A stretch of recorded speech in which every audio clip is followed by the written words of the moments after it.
Hello बच्चों, let's see this question. So our question says that is the position of a star as seen by us is true position? Justify your answer. तो हमारे इस question में हमसे ये बोला जा रहा है कि जो स्टार का पोजीशन है जो कि हम लोग देखते हैं फ्रॉम अर्थ, क्या वो ट्रू पोजीशन रहता है? Justify your answer. तो हमारे इस क्वेश्चन का जो आंसर हो जाएगा that will be no. What is seen is not true. And हमारा जो रीज़न हो जाएगा इसके पीछे, जो की कॉन्सेप्ट हो जाएगा इसके पीछे, दैट विल बी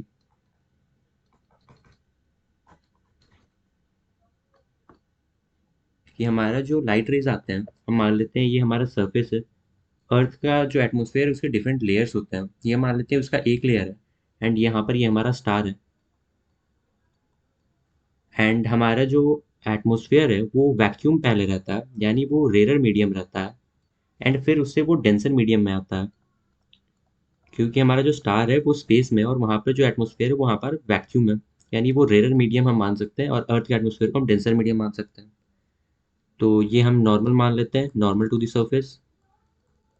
तो ये हमारी लाइट रेज आएंगी from the star.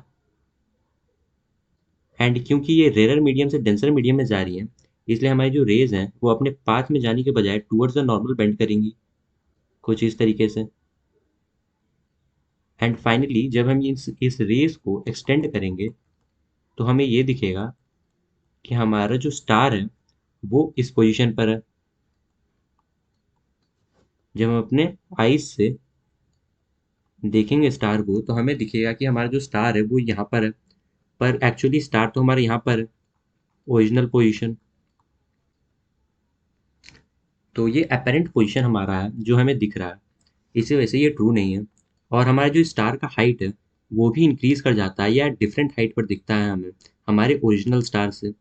So we can write that the star which we have seen is not true and the star light, this is the reason that the starlight on entering the earth atmosphere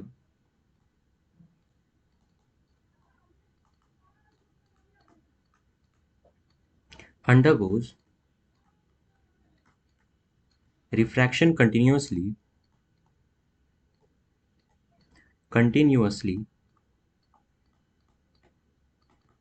before it reaches earth,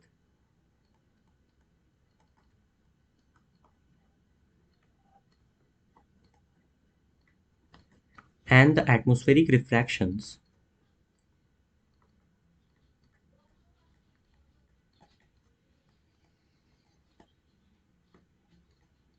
occurs in a medium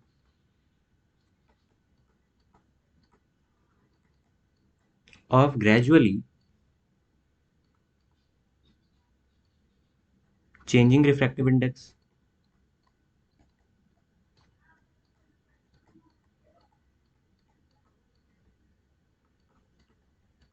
We can say that space which is in a vacuum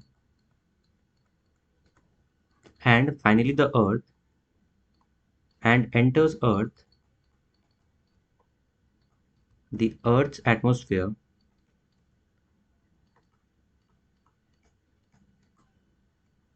which is rarer. So this will be the final explanation, जिसमें हमें यही बताया कि हमारे जो star light से जो raise आती हैं वो कंटिन्यूसली रिफ्रैक्ट होती हैं, और जो रिफ्रैक्ट होने के बाद हमारा जो स्टार का पोजीशन है वो चेंज हो जाता है उसके ओरिजिनल पोजीशन से. और इसी वजह से हमें जो स्टार का पोजीशन है वो करेक्ट नहीं दिखता है, क्योंकि ये जो रिफ्रैक्शन होती है ये कोई एक लेयर की वजह से नहीं होती है.